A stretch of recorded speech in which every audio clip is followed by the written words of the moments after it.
Hello, welcome to the 12th of 12 of our In Conversation sessions with creators of web series, short films, and podcasts for this year's NZ Webfest. It's lovely to see the three of you. When we do our awards, we have traditionally always awarded the NZ Narrative Web Series as the final award in our ceremonies, so it's kind of fitting that you're also the final conversation that we're having to do. And in about 45 minutes, I'll hopefully be able to stop crossing my fingers that all the tech is behaving and it's manages to deliver what we're supposed to deliver.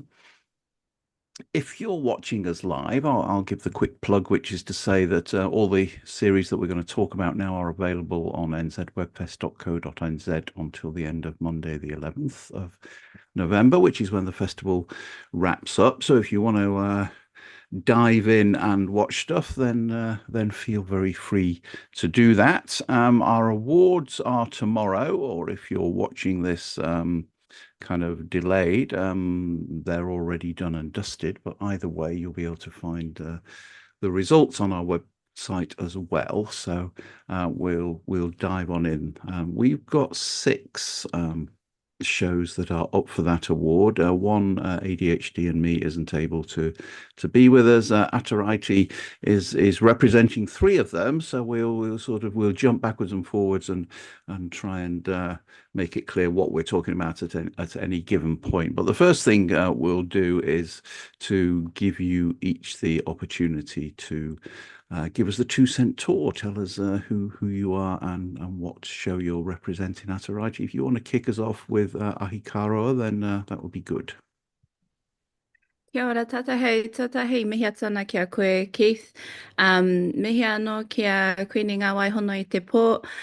Kia tātou kua whakarawi ka mai I tēnei wā anō hoki.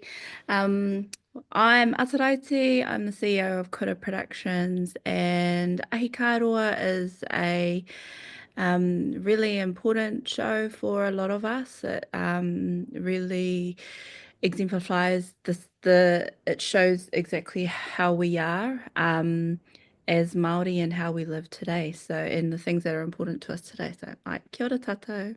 Oh, thank you. All right, Jake, tell us a bit about the creature. Hi everyone, I'm Jake. The Creature is a 4-part web series all about dating in the digital era as a young queer man. So it follows Aiden, who is swiping endlessly on dating apps with no results. He finally gets his match, but he has to deal with this perturbed, mysterious creature that lurks in his home if he wants to get to his date. So it's this queer, horror, slightly surreal web series. Excellent. All right, thank you. Ataraiti, let's come back to you. Introduce Only in Aotearoa. Only in Aotearoa is a sketch comedy show about all the things that are funny to Māori. So everything that we kind of find funny, we try and put it in small sketches and put it out there. And this last series was all written by Wahine Māori, which we're really, really proud of. Excellent. All right. Jack, tell us about Well Wellness. Kia ora, I'm Jack. Wellness is a screwball comedy about a bunch of sort of like not loser, but crazy wellness idiots who are trying to do their best and lead people to happiness, but it sort of parodies the sort of like wellness industry and the sort of the fact that it's so ubiquitous and it's so holier than thou. And basically our show is a screwball comedy. Great. All right. Thank you. And back to Ataraiti again. So one more, Te Pāmu Kumara, to talk about. Te Pāmu Kumara is a gorgeous kids show. It's the first ever 100% Te Reo Māori live action kids drama in Aotearoa and was made to help continue Te Reo Māori being in our kids' lives when they go home and watch shows as well. So, yeah. All right. Thank you. I wanted to talk a little bit about why these shows in particular? Because nobody has one idea. Obviously, Cora doesn't, because you're talking about 3 shows. But in terms of why these ideas were the ones that sort of rose to the top in terms of getting made and being worth pursuing, what put them ahead of something else. Jake, what was it about the creature that gave you the drive and energy to follow it through? Yeah, for me, it's quite like a personal story, so it's based on a lot of my own personal experiences. And I thought, as this is kind of one of my first projects I've done, I was like, let's draw on something that I know and that's familiar, and also that's something that isn't as discussed, I feel like, in terms of queer representation.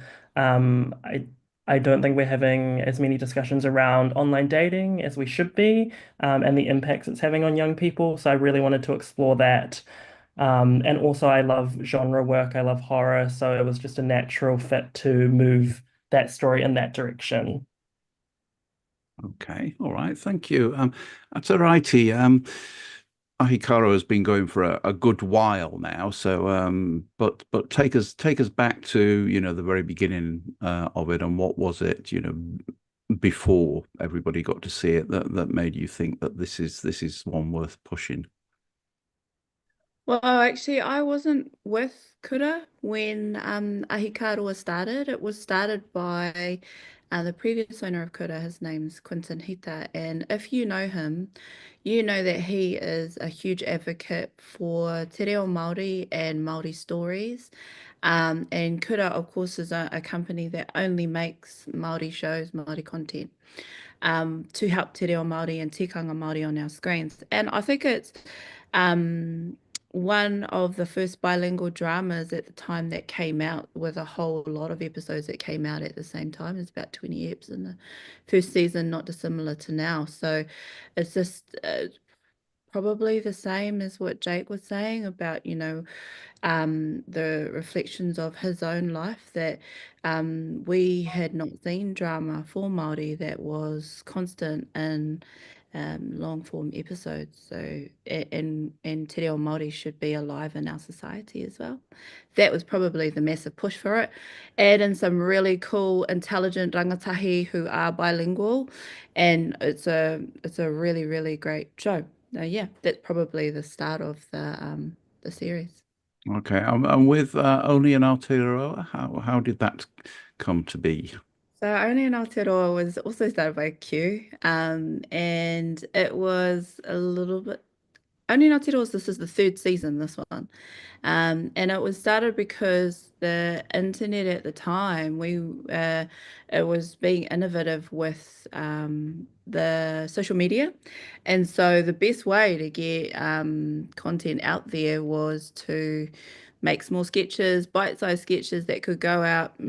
I had things that we could laugh at ourselves about, and also spread te reo Māori and be Māori at the same time. So it's just us being Māori in bite-sized pieces, really.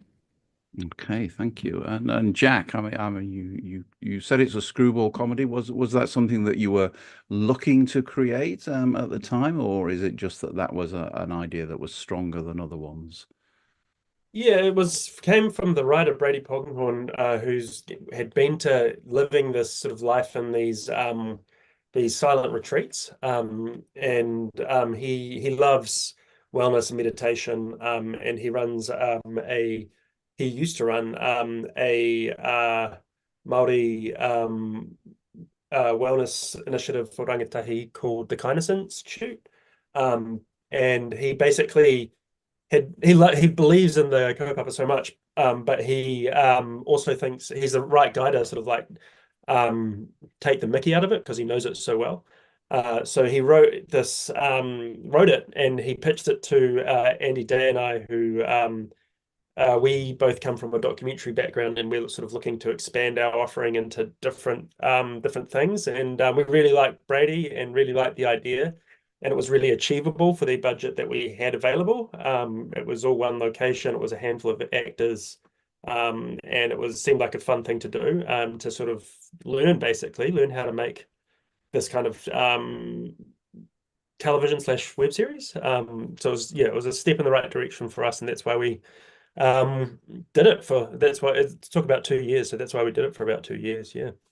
All right. Okay. Thank you. Because that came into us as a pilot last year. So um, it obviously survived in the world on its own legs, which is great to see that it pushed through into being a series. Tarati, tell us a bit about the beginnings of Te Pamu Kumara. Te Pamu Kumara was kind of myself and my nieces in lockdown, really, when we were kind of thinking about things that they'd want to watch, and I was getting sick of them watching Disney and Nickelodeon kids shows and them not having any shows that they could watch where they could see themselves in their own world and recognize themselves and have something that is 100% Te Reo Māori. And that was really the start of it. I really wanted something more for our tamariki where they would have a show that's all in Te Reo Māori that it's really hard to compete against Disney and Nickelodeon because they got lots of money and really big teams. And so you have to compete with the quality and quantity of story that they can push out. So I wanted to try and make something that would compete with that quality and draw our kids into watching shows that are fun for them. So, and all in Te Reo Māori. So that's where that started. All right. Well, audiences was what I wanted to talk about next, actually, in terms of partly in terms of how you reach them, especially in these days where they're fragmenting and disappearing into sort of large amounts of niche holes that can possibly be difficult to chase them down or even know which hole you should be pursuing them down. But so based on the experience of your nieces, not that you should say anything about them you don't want to say, but are they appreciative of now being able to see some of that content? Oh, more than, tamariki, of course, all are. They're very appreciative of any content that any company can put out that is for them. And the great thing with Te Pamu Kumara is the feedback that we got is that kura are using them in the schools as part of their curriculum where they could help break down storyline and do character breakdowns with the characters for kids to use in school as well. And it's all because it's all in Te Reo Māori. There's not that much else, not many other options for tamariki to do that and continue learning in Te Reo Māori as well. So yeah, definitely. And is it pushing beyond the people who already got some familiarity, some familiarity with Te Reo into new audiences? Yeah, there's been some people that have watched it as well because on Whakaata Māori it goes without subtitles. There are some places where it does have subtitles, but even people who watch it without subtitles, they understand it because it's a kid's story, so you understand what the story is when you watch it. And to see a world where tamariki are living, being themselves in a Māori way, yeah, definitely. Yeah, absolutely. Okay. So Jake, there are some, fairly obvious channels for gay and queer content to target if that's the specific audience that you want to reach, which I'm sure it is. But in terms of sort of taking it wider and getting more eyeballs on it, are there other places that you would like to get the creature so that it builds a bigger audience? Yeah, I think we've been pretty happy so far with the response. We've been able, as you said, to sort of channel those queer channels, which has been really awesome. And to, be included in publications like that are kind of adjacent. Yeah, I think I'm pretty happy with where it's landed. And yeah, I'm always keen to see where else we could take it. But yeah, I'm pretty stoked with the response. And because it was so driven for the community and we had lots of people in the community making it, having that response specifically from the community was like the best thing, and then more than I could ask. And I think what's been really fun also about WebFest, NZ WebFest, is sort of broadening it a little bit more, and getting even more eyeballs on it, which has been awesome. Great. All right. Jack, did you have a particular audience in mind for Wellness other than people who enjoy comedy? Yeah, we had a niche. So the internet is sort of awash with a lot of wellness content. And we were aiming to sort of like tap into that audience. I think we're pretty happy with how it went. However, I think if I could do it all over again, I'd make the content even shorter. Just because the episode's even shorter. Because I think, yeah, the way that even the time we've made it, which is sort of we've been working on it since for a long time, and YouTube web series perhaps aren't as dominant as they once were, and I think you've got other options around like TikTok and Instagram that if you're shorter, you've got more chance of being seen. So yeah, we learned a lot about how to get a show out there, a no budget show out there. Yeah, that's probably all I'd say. Yeah, they do seem to sort of favor shorter form content, some of the social platforms. I know just from kind of setting these conversations up and putting them onto our Facebook channel as well, and that I keep getting prompts from them to say, hey, make a reel of this, and it's kind of like it's a 40-minute conversation. It's but you'll get more views. No, I'm fine, thank you. For it's horses for courses, I think. And when you've got stuff that does sort of work for shorter, or things that you can kind of clip out of it, then it will find different people in different places, and that so it's kind of worth pursuing, but some of it is a bit hit and miss. I mean, again, Atarati, you've got very kind of clear target audience. So I'm not suggesting that you're in any way old. I mean, look at me, but you're dealing, with sort of younger generations particularly in terms of Te Pāmu Kumara. But are you looking at sort of putting some of it in places where they go of their own volition, rather than necessarily on channels that are necessarily Maori specific, like Whakaata Maori? Yeah, so, well, by the way, I am old, Keith. Well, you wear it a lot better than I do. That's okay. I think anywhere is a platform. That's my view of it. And if you can get it out there and get it in places where the audiences are, then definitely. Like Te Pāmu Kumara is also on YouTube for us. That we've put the show out on there, and it's getting views there too.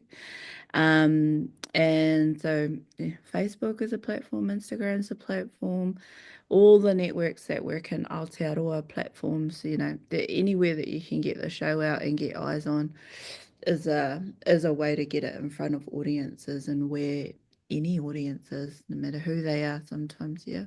And is that taking a lot more work in terms of having to do different cuts and verticals and all of that sort of thing? Does that?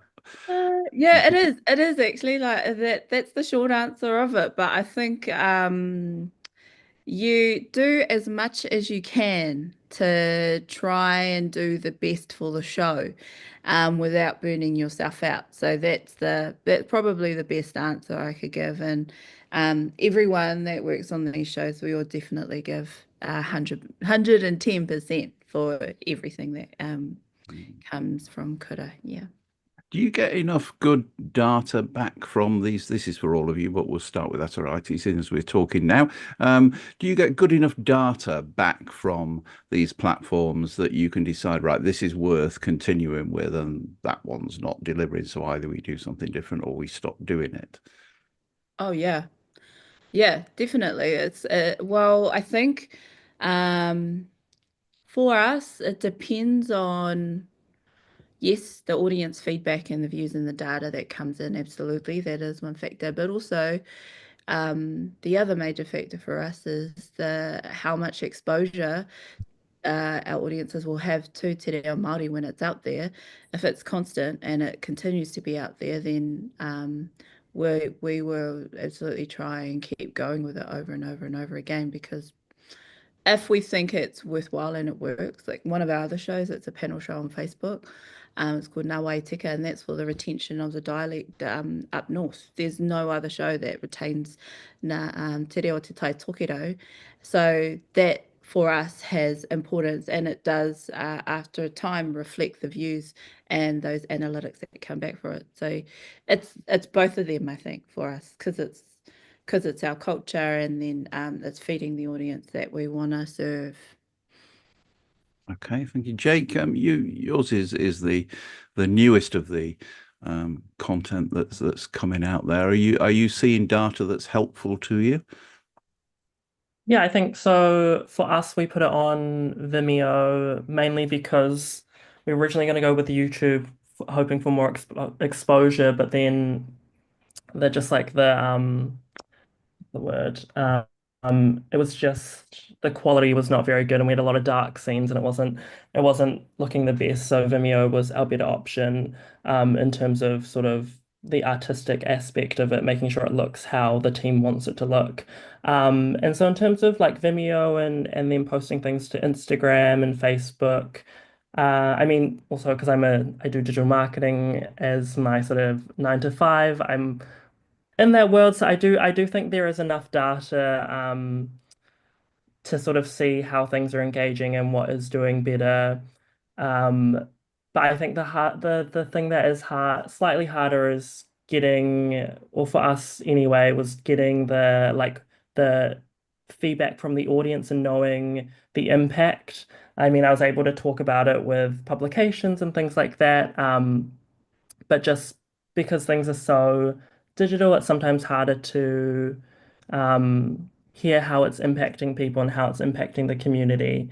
Um, so yeah, that's something I'd like to explore, and how you kind of fine tune that and find that out more. Because we did hear some responses, but it would be awesome to hear even more. Okay, all right. And Jack, how much feedback do you get from Wellness? For us, it was mostly we were making a portfolio piece first to try to build our capability with the Kiwi funding agencies. And then secondly, it was great to learn a lot about how from the data how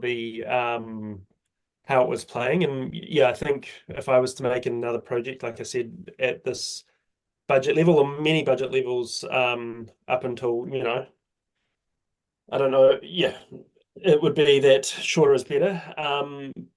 But the feedback we got from people who watched it was very much through the grapevine. And yeah, like I say, we were just looking for a way to show that we could make great stuff for no money.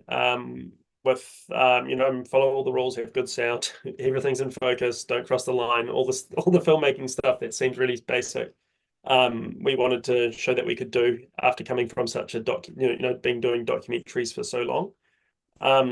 So yeah, we were stoked with what people said about it, and we learned a lot about what a web series should be in 2024 if you're making it for no money. All right, thank you. Ataraiti, in terms of the sort of the three different shows that you have or that you have represented here, are there real differences between your marketing strategies behind them, or are they reasonably similar? I think there are. I think Only in Aotearoa is made for social media. So the push is more for putting them out on social media. Like some of them really, really viral on TikTok and for the Only in Aotearoa page and for Whakaata Māori as well. So that is made for social media, and that's kind of the main push, that one. And Te Pāmu Kumara is different because it's for tamariki, so we needed spaces for tamariki, like Whakaata Māori, and they have a channel an online space just for tamariki, which is great. And then Ahikāroa is kind of everywhere. It's Whakaata Māori, and it's supported also by TVNZ, and then we have our own website which backs up with the phrase of the day to help people learn te reo Māori as well. So yeah, I would say in some ways specific to the audience that we do lean on different areas a lot more. Oh, I know that you already said that you weren't there right at the beginning with Ahikāroa, but has it changed much in terms of how you market and where you market and how much effort you have to put into market? Because you're 6 seasons in and 7th on the way, is that right? Yeah. We definitely do have to do a little bit more each season because, it's not a new show, and so we have to do a bit more to keep all the to try and serve our audience more. And we just have to think of really innovative ways to keep doing that for the audience. All right, thank you. So, Jake, you said this is day job stuff for you as well. Do you have you sort of got tricks that you think work particularly well for kind of online video content as opposed to other forms of online content? Oh, yeah. I mean, my day job is more NGO work, so it's quite specific. And so I guess I've developed strategies for that. And so I think video content is a whole different ball game. I think, as mentioned already, shorter is always better, especially in all the data, the surveys that we see. It is pushing further and further into short form content. And just the algorithm likes reels, likes things quick. So yeah, I would say that I'm slowly developing more skills on the video side of things. But Instagram has been a big one that I have probably the most knowledge in. So we did a lot of promotion on Instagram for the creature because we knew a lot of our audience was going to be there, and then just making sure that we're linking and always trying to get people over to Vimeo. Yeah, but I mean that is also a challenge of trying to get someone to jump from one site to another. That is often tricky. So we always tried to figure out ways of how to figure that out. So we did a lot of like reaching out to publications, getting features and things like renews. So yeah, I feel like trying to pick and go everywhere that we can to get as much exposure as we can.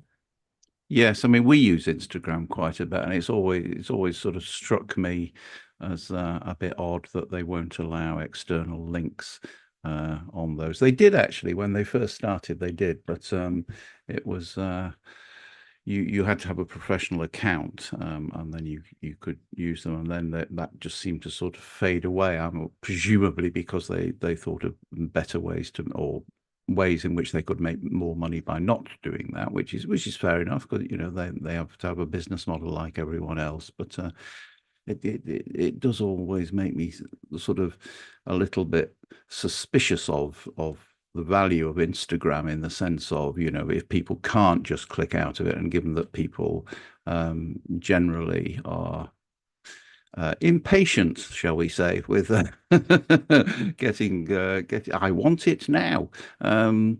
That kind of approach to life. And Jack, I mean, you do, as your little name tag says, you do marketing as well. So, in terms of the different platforms, do you have any favorites or anything that you think really performs well for you?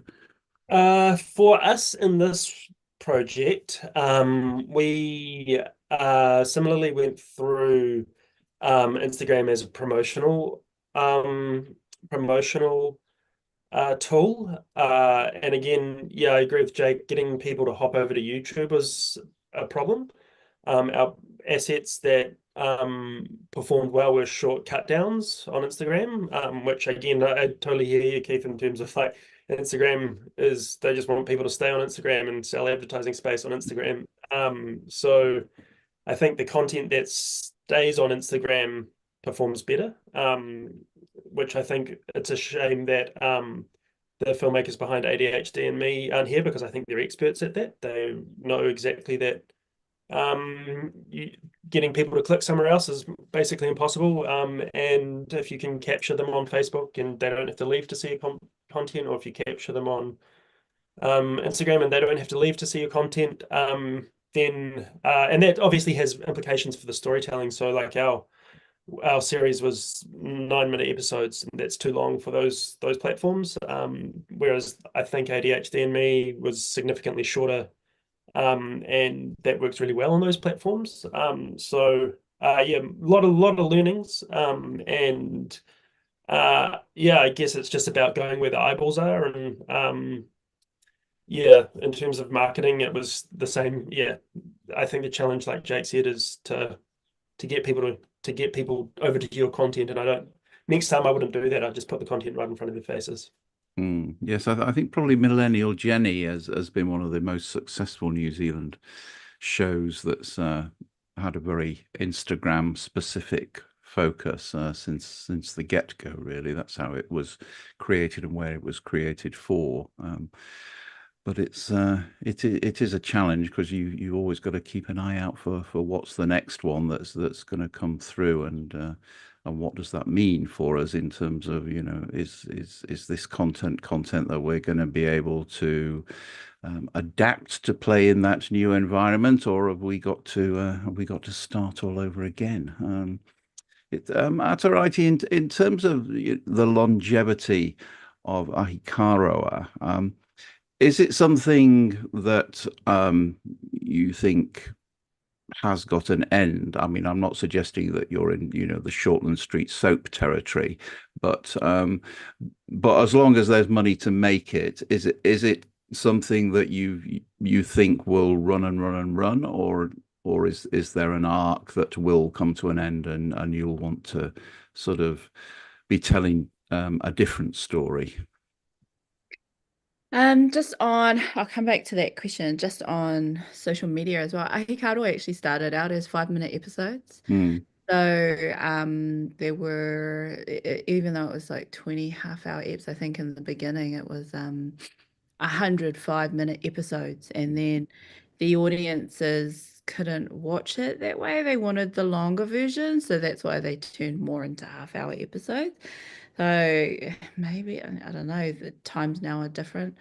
In terms of the longevity, yeah, I think Aotearoa could go on because there are always issues and things that Māori want to talk about, and what we want to be made aware. We've got a really awesome writing team. They're really, really amazing. We've got a really amazing cast and a beautiful crew that put it all together. So yeah, definitely. I think it could keep going forever, even beyond me.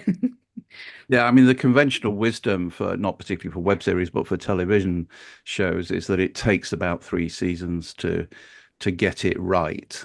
So you certainly, you know, benefit from, you know, the sort of, you know, the longer running stuff that, you know, people are really, they know what they're doing and they're able to do it at the top of their game, which is always makes it hard for new stuff. And there's not very much. I mean, Millennial Jenny again is probably the only thing that's gone beyond 4 seasons that I can think of in terms of other New Zealand web series. I can think of quite a few that made it to 3, but nothing that's really gone beyond 4 apart from that and Aotearoa. It's challenging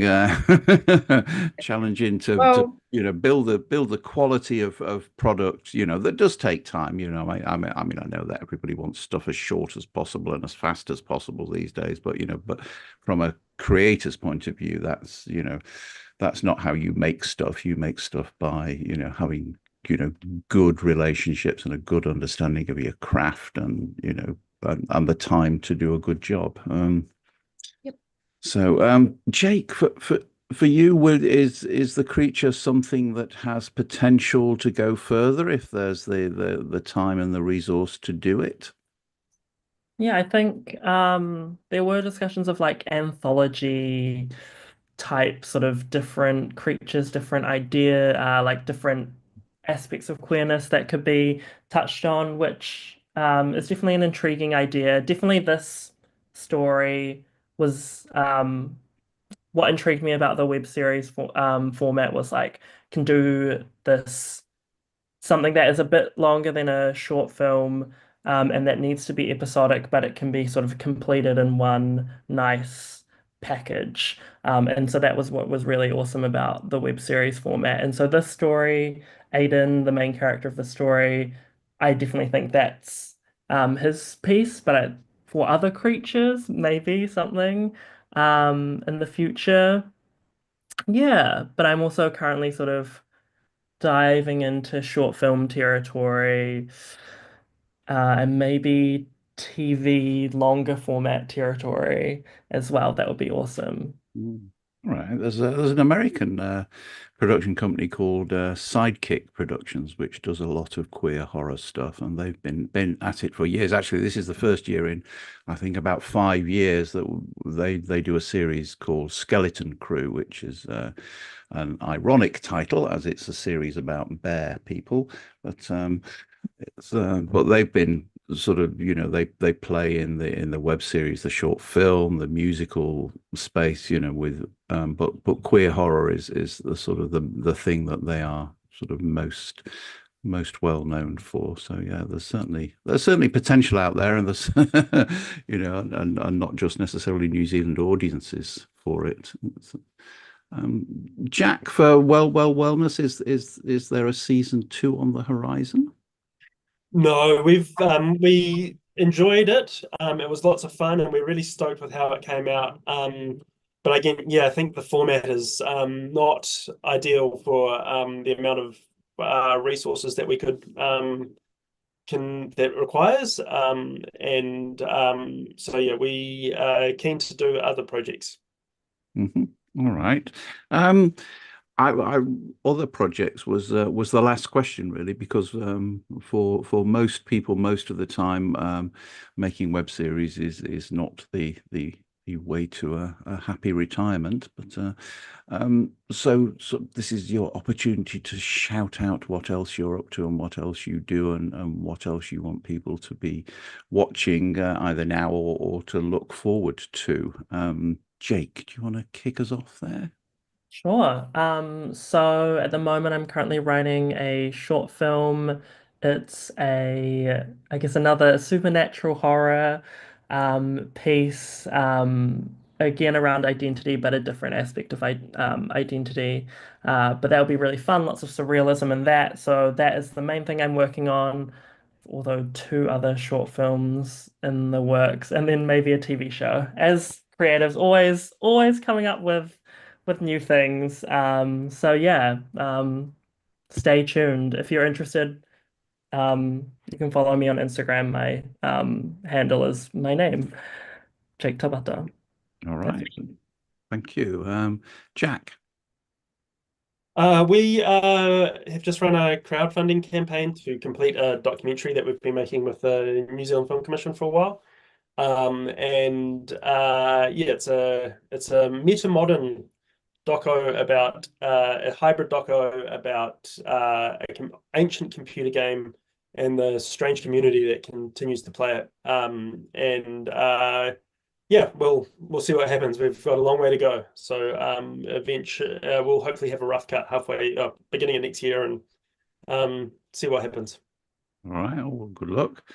Ataraiti. We are a little bit busy. We're heading up north soon to keep filming our panel show that retains the Northern dialect. And then we also got a kid show called Te Engies, which is an unscripted show following two girls and sharing their lives living on a farm. And that's all in the Northern dialect as well. Okay. And have you got the three shows that you've got in here, is there more of any of those in the pipeline at the moment? Oh or yeah, not allowed? sorry. Yeah. Yeah, we're writing the 7th season of Hikaru 7 now. Mm. And then hopefully we can turn our gaze to the other she shows soon. Well, thank you, all of you. Thank you very much for being with us and talking to us and sharing information about what it is that you're up to. Good luck for the awards tomorrow, and if you're there, we'll look forward to seeing you in person rather than online. But thank you. Kia ora, Keith.